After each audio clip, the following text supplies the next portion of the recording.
Hello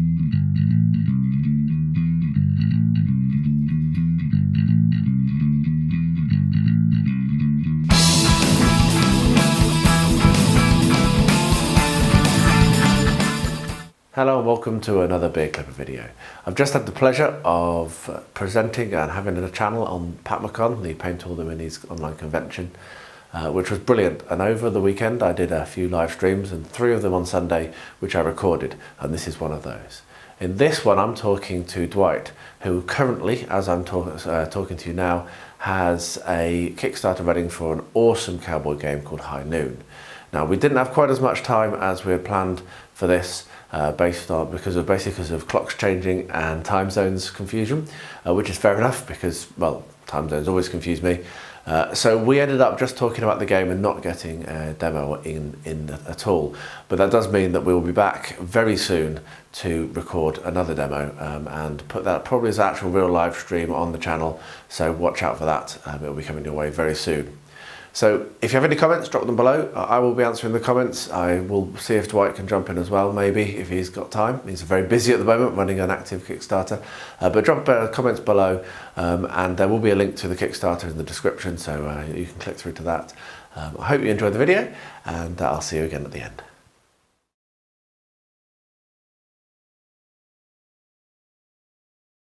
Let's just do this. Let's just do this as a podcast. You sure? Okay. Yeah, I'm recording it now. I've started the recording. I'll edit it down and send it over to you, just the audio. I'll put it through and edit it and what have you. All right. Then we will do something properly in the week. Maybe tomorrow, maybe Tuesday. We'll get this nailed down because I want it to be while the Kickstarter's running, so it has some benefit. And we'll do it with StreamYard, and I'll stream it live onto my channel so that people can join in and ask questions. And we'll also do the playthrough, and we'll be able to share and what have you. So yes, I will also sort out this permissions thing, because that's a bit nonsense, because I'm trying to do these interviews and if I can't see people, it's a bit nonsense, isn't it? Okay, so so we will start. Quinn, I hope you enjoy listening. If you have any questions, do fire them in. Don't be shy. Yeah, so we will kick off now. So Dwight, thank you very much for joining me. Time zones are evil. I hate them. I'm a software developer, and they always bite my ass. So it's not a surprise it's bitten my ass this time as well. It's one of those things I really hate. But thank you very much for joining me and taking time out of your busy schedule. I know that you have a busy weekend, so I'd really appreciate you making the effort. By way of introduction, do you want to tell me a little bit about yourself and about High Noon and about the what's going on, and then we will enter into a question and answer session. So yeah, introduce yourself, please, sir. Thank you, and thanks for letting me be on your show and talk about the game. I'm Dwight Cenac. I'm an uncultured American. So's Quinn. I like games. I like fun games. And I don't know how to do introductions. I mean, as far as High Noon goes, I've said this in a couple other interviews. I just had an idea for a game that was similar to a game that I really loved, which was Epic Duels, which you can't get anymore because people stop printing games that are fun. We can't have nice things, and that's pretty much it. Like I kind of dove into creating this game. I'm brand new to the game creation industry, so I'm not part of any cool kids club. So this is my first game, and I'm excited to release it to the world.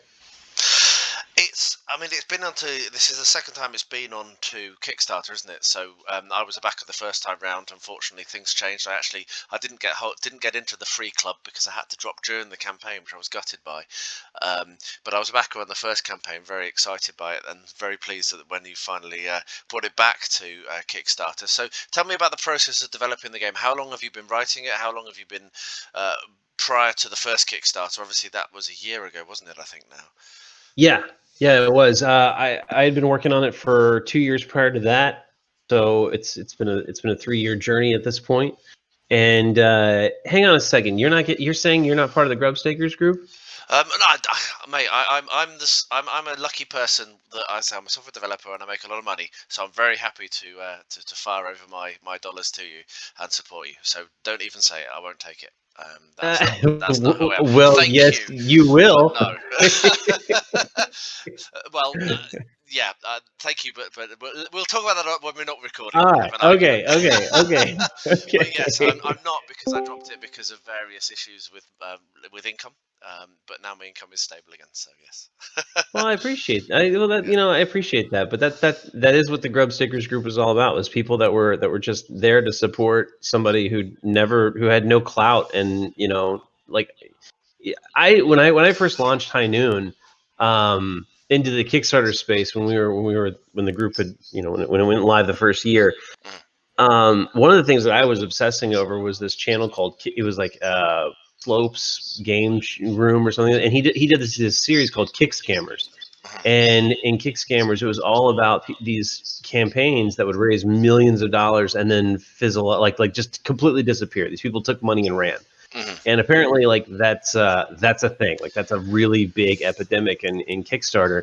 And then I also heard about like games that would just take years and years. Like people would give their money and then they wouldn't even get a game for 2 or 3 years after that.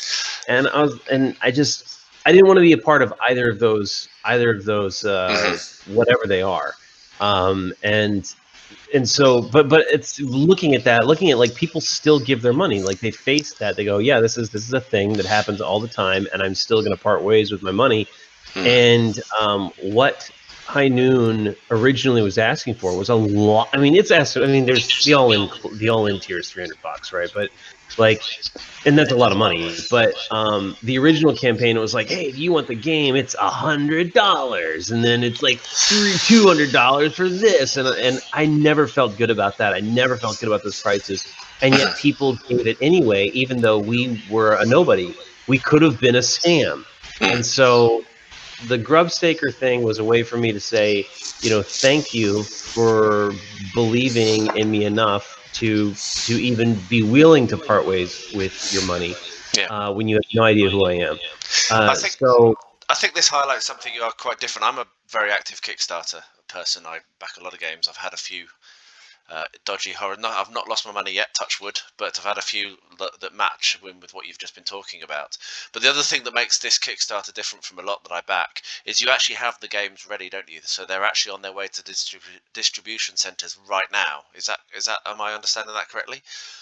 yeah, we were pushed back a minute because we were trying to get a hold of a good fulfillment partner.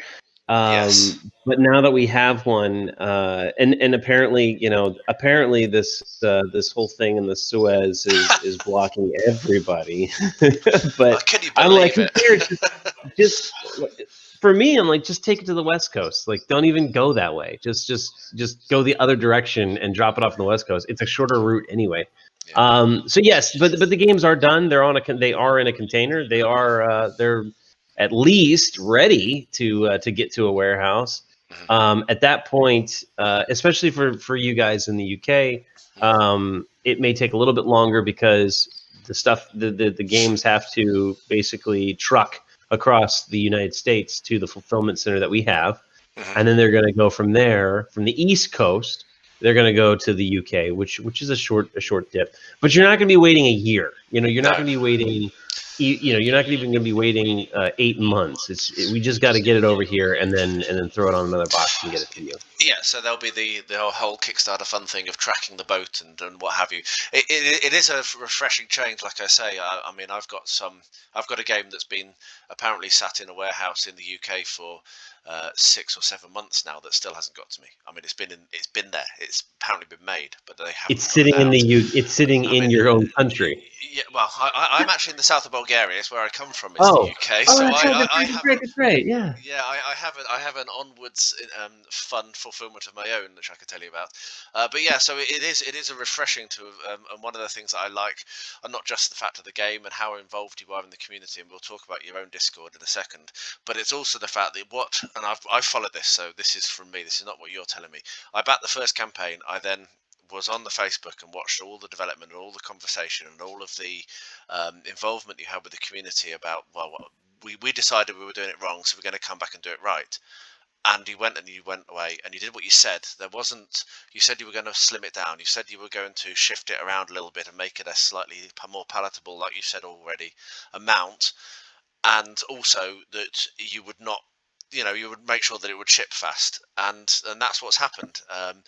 And I appreciate that, as I say, because I deal with a lot of Kickstarters and I see a lot of kind of marketing fluff and nonsense, but not really creators who actually get next to their backers as much as you. There are other companies that are good as well. I'm not saying that, but it's been a pleasure to see that, and now we reached the Kickstarter running, and it's been a lot of fun in your Discord, which I will drop a link and an invite link on this, and I'll pop it in my channel as well in PATMOCON, where there's daily games, isn't there? There's daily playthroughs, there's conversations about ideas that the community have for different posses that can be played in the game, and there's almost like a collaboration going on between yourself and the community, which has been ongoing since that first Kickstarter.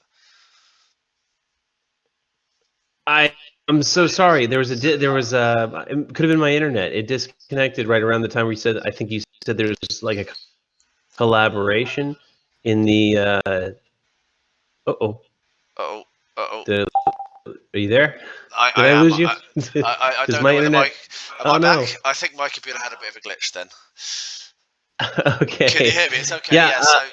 Go ahead. So I lost you for a second when you had said collaboration, but if I'm following correctly, well, actually, I don't know if there's a question there.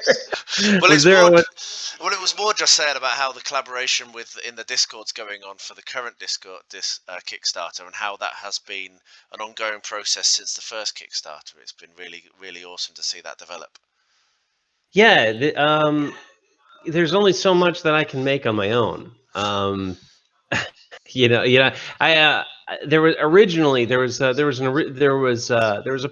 a lot of drama behind the scenes with High Noon. There was a lot of stuff that happened with the team, with the family, and then it bled into the game in some areas that I kind of had to take a lot of control back, and some of that had to do with development. And there was this perception with former members of the team that I was a control freak that had to control everything, and there are parts of it that I definitely wanted to protect, some pieces of integrity of the game that I wanted to ensure continued through, that bled through everything. But there's a lot that goes into this game and I have a 10-year plan for it. I keep saying that I have a long-term plan for it, but some of the stuff may not work out. Some of it may not translate well outside of my brain onto a table that is not my table. So getting that feedback from the players, getting the feedback from the people in the Discord, getting cool ideas that I have not thought of is a great asset. And I think anybody who's going out there to make a game for the market should remember that it is your game, but it's also a game that other people are going to be giving their money to play. So it should be fun for them too, And if there's something that they want to see in the game and it can fit in it, then do it. Yeah, it's great fun. I love it. So tell me a little bit more about how the game plays. We were planning on doing a playthrough this session, but time zones and clock changes has bitten us. So we will do that probably in the coming week on my YouTube. So we'll do a live stream and play it. So in the absence of us actually being able to show it, tell me a little bit more about how the game plays, what the concepts are, maybe like the turn order and that sort of thing. Just talk through some of the mechanics of the game, just if anyone's listening and interested in that, they might want to hear that. Sure. So the game is it's supposed to be stupid simple. It's supposed to be a gateway game that you can play with people who are not necessarily familiar with games, and you want to introduce them to that. Maybe you're trying to put together a game night with a group of friends, and the group of friends that you have, looks at that and goes, "Ew, game, let's go have drinks, bro. Let's go get girls." It's supposed to be like that kind of game, the game that introduces people who are usually not familiar with games to games and get them all excited about, what else is there out there now that I've had this great time. So, so it's not a rules heavy game. There are parts of it that, some people go, this doesn't make any sense. This isn't realistic. And it's like, yeah, because it's a game. So basically it's like, we've said it's like chess with cowboys. We've said it's like a dungeon crawler, non-cooperative with cowboys. It's the way it plays, or the simple rules is, obviously there's turns, and in the turn, and there's a round, and in every round everybody gets a turn, and there's no rotation of the turn. Like there's not a, on this round you go first, and on this round somebody else goes first. Like I don't do that. You can, but you can. There's nothing against it. There's nothing in the rules that says you can't. As a matter of fact, there's a section in the back of the rule book called the High Noon Constitution, where anything you want to do, just go ahead and do it. If this thing isn't fun, take it out. If this thing is fun and you'd like to have it, put it in. But for the core rules, everybody gets a turn, and in the round. And in your turn, you have 3 phases. You have movement, you have action, and then at the very end of your turn, you draw 3 cards. And so in your movement phase, all of your guys get to move, and they all move up to their amount of speed. And it's all what they call orthogonal, whatever that word is. Like, we had this conversation, didn't we? It's stupid. This dumb word that like nobody uses, and orthogonal. Yeah, that's the word. yeah. No, maybe everybody else uses it except for American kids. Maybe that's what it is. Maybe it's just another way that Americans are stupid. But that word. Think like a castle or a rook in chess. Straight lines, not diagonals, not like a bishop. There we are. Right. Exactly. It's just like a rook. So that's how you can move. And then in your action, so once all your guys move up to their speed, then you have your actions, and every character gets an action. And so your actions are basically broken down into, you can either play a card, or you can loot something, whether it's a dead body or it's a crate, or you can pass an item that you have to, another character. And that's pretty much the playing of the card is really like that. That includes a ton of stuff, a myriad of things. But that's basically, if you want to shoot somebody, you're playing a card, because we don't do dice in the game. So everything that you do is in your cards. So if you want to shoot somebody, you're playing a card. If you want to cast a spell, you're playing a card. If you want to, there's cards that are there's basic cards that have like an attack and a defense value, and then there are special cards that have, like, this is what you do, and it tells you when you do it. Some of those cards say free action, and so you can do them for free and keep doing other actions. They don't count as an action because they're free. But basically, you play your cards, you pew everybody, and then after that, you draw 3 cards, and you have to draw 3 cards, and you can only have 12 cards in your hand. So if you have more than 9 cards, you have to discard down to 9 and then draw 3 cards. You can't draw a card before. Right. Okay. That's cool. Yeah, this is not Magic the Gathering. You can't, which is, again, not a bad game. It's just this isn't like a straight deck builder. You are kind of building your hand, but you don't get to sit on your hand. There's no camping. So you're gonna find that you'll get to a turn. You get to the end of a turn and you're like, oh no, I have to get rid of 2 cards. Oh, I love all these cards. Which one do I get rid of? And that's part of it. Like that's part of the game, is you have to give up something that you liked because you hoarded it. You didn't play your hand, and now you got to see what the deck is going to give you.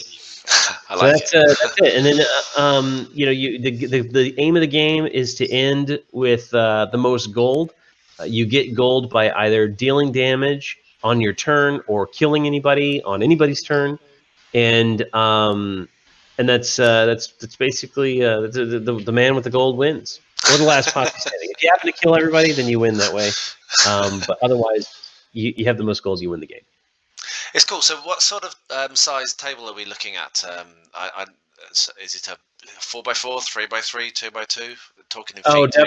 definitely. Yeah, no, it is a real estate heavy game. So you're, I mean, I played my dad a 1v1. I played my dad on like a little table at an airport restaurant. You, you can do that with a 1v1, but the more posses you get on the table, the bigger the table's going to get, because each posse has, you know, character sheets for each character. Then you have to have some space where you can put your loot cards as you loot crates and you draw items. You're putting those items on those characters, so you need some space for that. Obviously, you need space for the actual battlefield, and then you need some space to actually put your deck and the loot decks. So, I mean, a 3x3 would work. A 4x4. I have a dining table. I generally we play on a pool table. So what is that? A 4x6? Yes, it's around that, isn't it? It's near enough. I think it might be a little bit not. It's not quite 6x4, but I think it's. I've got a small pool table. My one's one of those portable ones that folds up, and yeah. If you have a small pool table, you'll be fine. I mean, we've got a tournament size and way more than enough space on that. You know, so a dining table will be enough. So you're not going to need to go out and buy one of these ridiculously expensive gaming tables. You can just slap it down on a dining table and get your game on. Yeah, and if you want, just squeeze your stuff together. It can be a sloppy game. It's a sloppy game. Just have fun, whatever.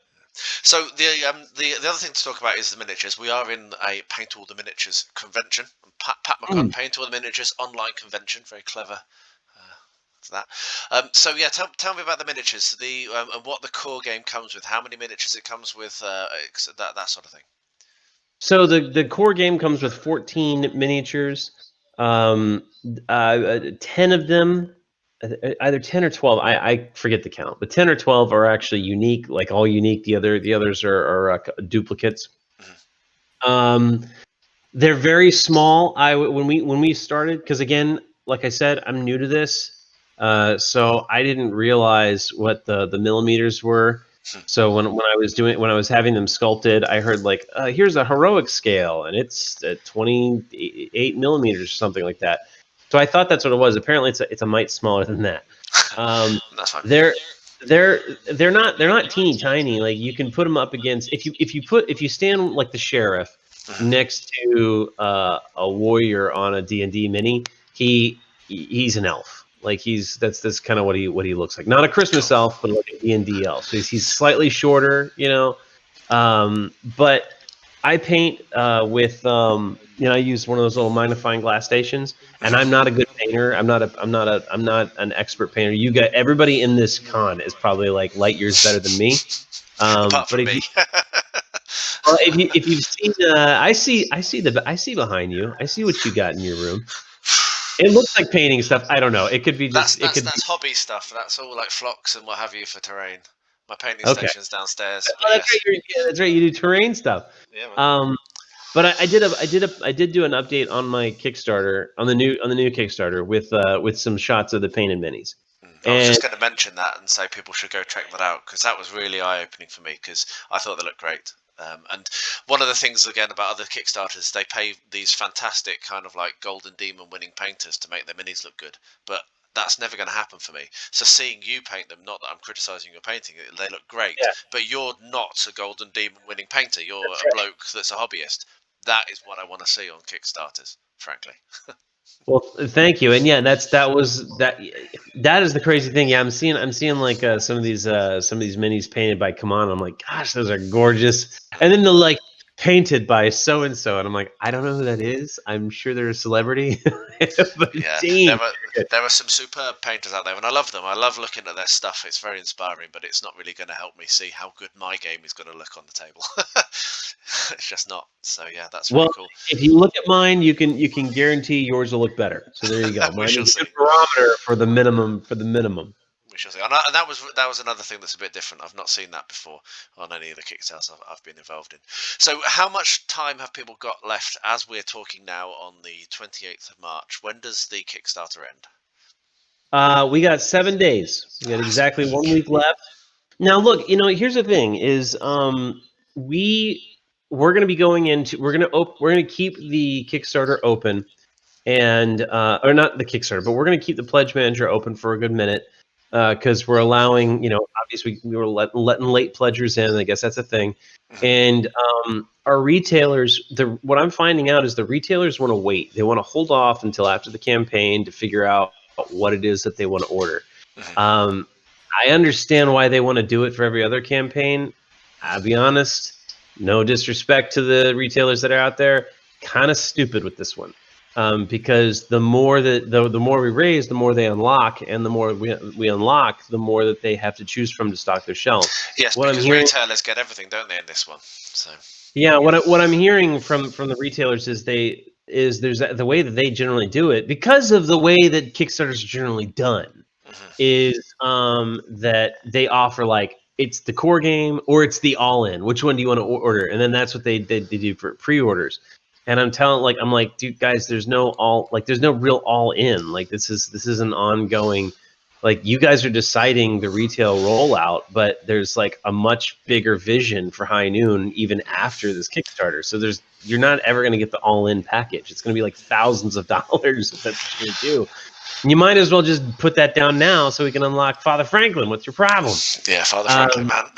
Yes, I'm like, that's an awesome. Yeah, so and we're about $5,000 shy of him. I think we're gonna hit him before the Kickstarter ends. But even if we don't, and this is what I was getting at, is that any monies that we raise in the after the campaign, I'm still putting towards unlocking those stretch goals. So it's very possible that those of you in the Ride or Die you might get an update, 2 weeks after the end of the Kickstarter. Hey guys, you raise this amount of money. Guess you guys are getting Father Franklin. Go back in your pledge manager and choose the free add-on that you want because you got it because the retailers and the late backers came in and threw down. Sorry, keep going. I thought you'd stop. No, really quick. There is time. There is time after the 7 days for people who like either just you can't get to it or you're I'm waiting to get paid and I just don't get paid for another 2 weeks. It's okay. I'm not a big fan of FOMO. I'm not a big fan of high pressure sales. 7 days is the live Kickstarter, so that's how long you're going to be able to see the number update. But after that, there's still a little time left to throw down if you want. Okay, that's really cool. That's good. Late pledges is really, really useful, and it's not often that late pledges actually contribute to unlocking. So that's good. We're nearing the end of the time that I have available, unfortunately. So, but I did want to talk about the Ride or Die thing as well, which is another pretty cool thing. I'm not I've not come across. Your plan is very much towards retail, towards this is not a Kickstarter thing. Kickstarter is helping kickstart your journey. It's not there's a game that you can pick up on Kickstarter and then whatever, it might turn up in retail, it might not, and it's only you'll get less in retail than you do in the Kickstarter, which is what most Kickstarters do. FOMO is exactly what that is.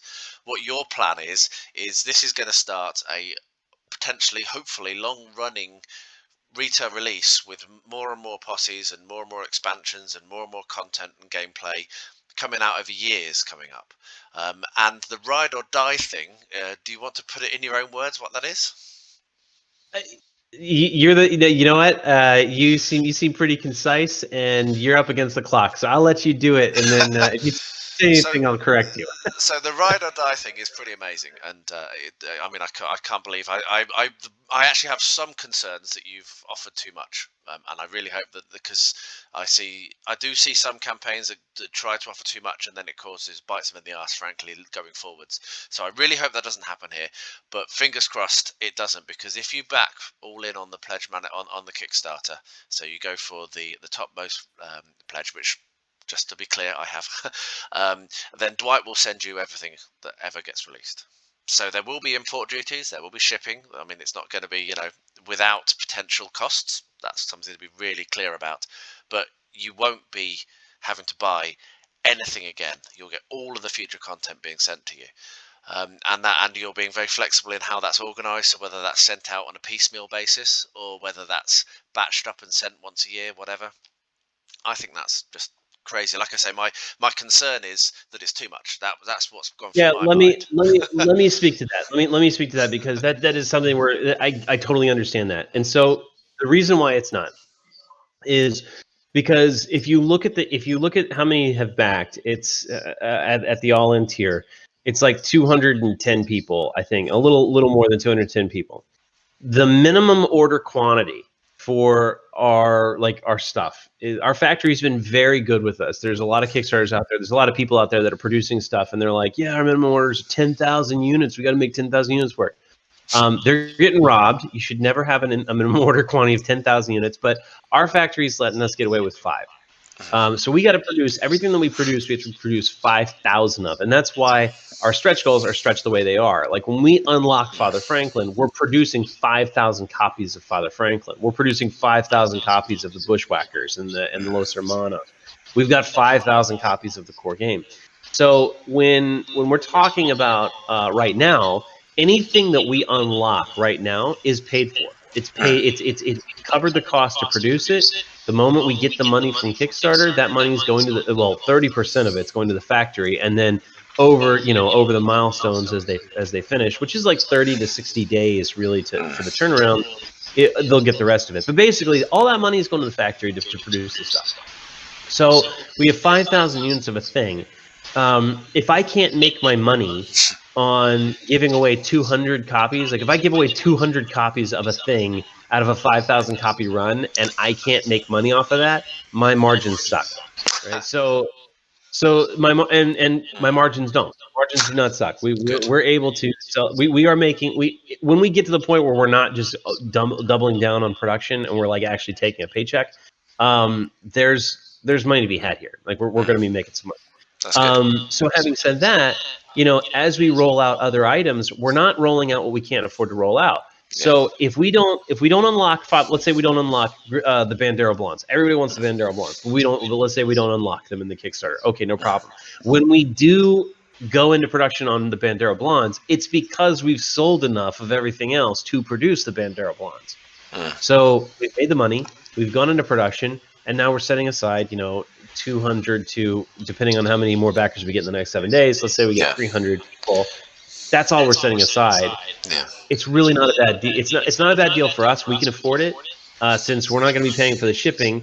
We can definitely afford it if you can, and then just make sure you can afford the shipping. Outside of that, let not your heart be troubled. That's cool. Totally do it. That's really good. Like I say, you see people offering, and sometimes you wonder whether they've thought it through. But that answer does sound like you have thought it through. I'm not a majorly successful businessman myself, but that does hold water, and I'm not sure if those people listening in, I can see there's a few people joining us live, which is really cool. I don't know if that makes sense to them, but it did to me.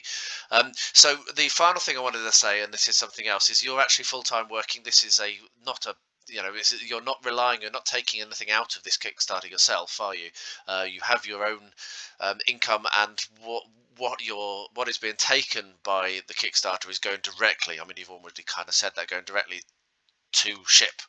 I know of, there's been some pretty nasty Kickstarters, none of which I've actually been involved in, but that I've been aware of, where people who have run the Kickstarter have been like taking themselves on holiday with the money and stuff. And, that's you don't need the Kickstarter money to feed your family, is the point I'm making. Yeah, if you look at the Kickstarter, even the profile says it, and this is something that some of the team are not really excited to talk about, because we're kind of concerned about what might be the reaction. But honesty is the best, I think, approach to everything. If you look at the profile, our profile is High Noon Game Inc. We are an incorporated company. There are shareholders in High Noon. We're not a big company. We did raise some money. This was part of a prior strategy from people who were former members, and so we had raised enough to pay for some advertising for a Kickstarter. It's essentially what we raised. But being an incorporated company with shareholders, and there's not a lot of them, but I answer to them. So I have a fiduciary responsibility to them. Being an incorporated company means we have officers, we have a board. all these people have fiduciary responsibilities to, to our shareholders. So every expense that we pay has to be cataloged, for it, not just for tax purposes, but for, if we were to ever be audited by a shareholder, Yeah. we have to have a voucher, a receipt, a documentation for everything that we spend. So, and everything that we spend has to really go toward the integrity of the company. So that's it sounds very corporate-y, because it is, but at the same time, it serves to really protect even you guys, the backers, because I can't, I'm bound by my obligations to really everybody. Where a lot of these campaigns, God bless them, I don't think they set out to rip people off. I don't think they set out to take that money and put it to their mortgage or whatever. But they're run by people who do not have a company or an incorporated company with people they answer to. They're run by themselves. They live, this is their little thing that they're doing, their passion project or whatever. And because it never goes beyond that, it's never treated as anything other than that, and that's really where the risk comes in. They look at it as their hobby rather than something which is other people's money. Yes. Yeah. We like I said, we have a long-term plan for this game. We had to have a long-term plan for the company, and that involves a lot of paperwork that says you can't take money out of this and use it for personal reasons. Yeah, I asked that question not because I doubt, but because I think there's something that a lot of people are, like you've said, there is fraud on Kickstarter, and first time companies, and particularly a company that has brought something to Kickstarter and then cancelled it, and it was funded. Let's be clear, you had funded actually, I believe, when you cancelled, which is unusual, and then come back again.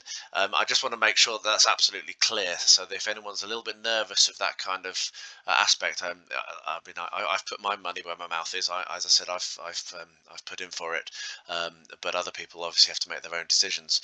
Unfortunately, my time has run out. I need to go and do some Rosie time, my daughter. It's nearly dinner time, so my missus is going to start cooking, and 2-year-olds and that sounds wonderful. Don't mix, so I better go and help. But thank you so much for joining me. And what we will do is we will get some time. We'll chat offline, work out when's going to be best in time zones and clock changes, and get another live stream going. I'll do it on my channel so that it's not behind a paywall, and we'll actually play the game so people can see what it looks like. So we'll do that sometime in the coming week before the Kickstarter ends. Yeah, I'm excited. Let's do it. Nice one. Well, thank you so much for joining me. Have a very wonderful day with your son, and I will speak to you soon, mate. Thanks, buddy. Take care. Okay. Well, there we are. It was a really fun session talking to him. I wish it could have gone on longer, and I'm looking forward to a real live stream very, very soon. So thanks for watching. If you got this far, I really do appreciate it. Don't forget to drop a comment below. And as always, please stay healthy, stay safe, and stay well.